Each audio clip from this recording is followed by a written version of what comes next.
Okay, so here's Machine Shop 101 stuff. We're going to get into the math a little bit and talk about this thing. So, what we're making here is a T-nut that's going to fit into that slot right there.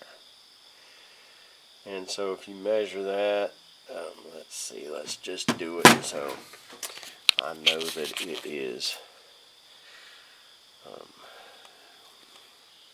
It is 1 inch across here and 5/8 across here, and then this total depth here is 5/8, and so I'm not sure what this step is here. We'll figure that out in a second. So what we need to make is a T-nut.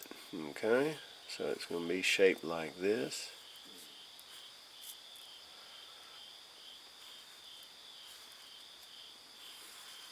Now, what we already established was this height here. It needs to be a little bit less than what it is on here, so that the tool post pulls down against this surface here. So we want it a little bit shallow. So right now, that was what we did yesterday. We already got this like at 0.600. It's 5/8. And when we look at the part, it was 5/8 of an inch. So we've got this right here at about 600. So that's perfect. We don't need to do anything else with that. But now what we need to do, see, this is all full material across here right now. This step is not in here. And we got a great big old 1/2 inch end mill in there, that probably to scale, if you looked at it, it'd be like that, almost that big. We don't need to take all this material out. So let's see, this dimension here is 625, okay, and this dimension here is 1 inch, okay.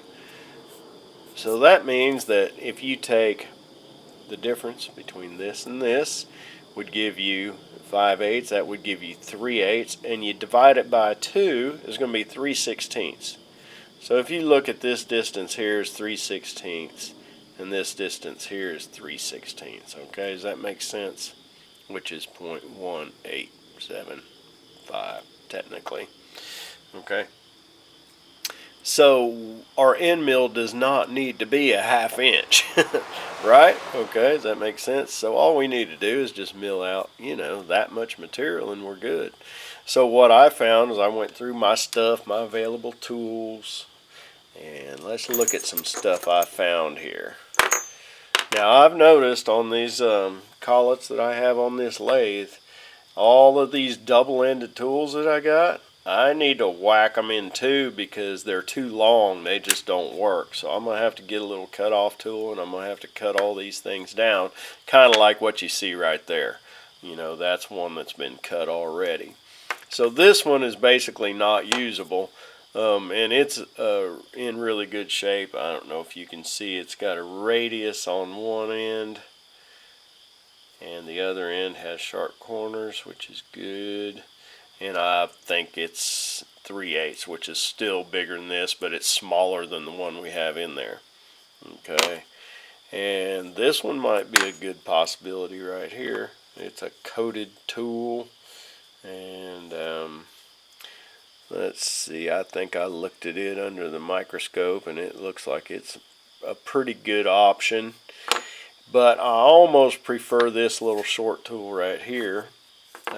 Because it's just going to be stout. We're not going to have all that end sticking out on this machine. The shorter it is, the more rigid it is, if that makes sense.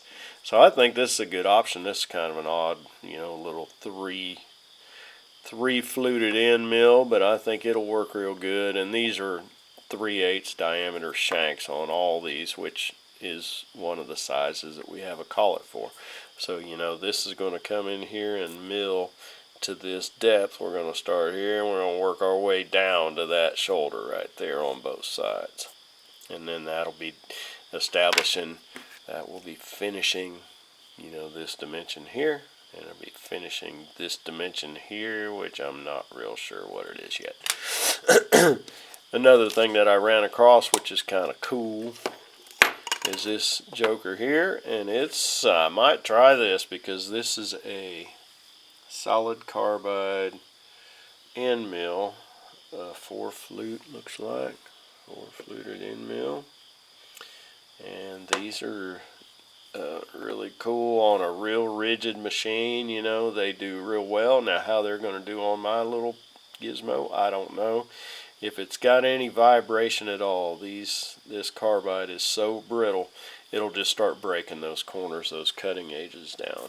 And so we might just try that and just see what it does, just for fun.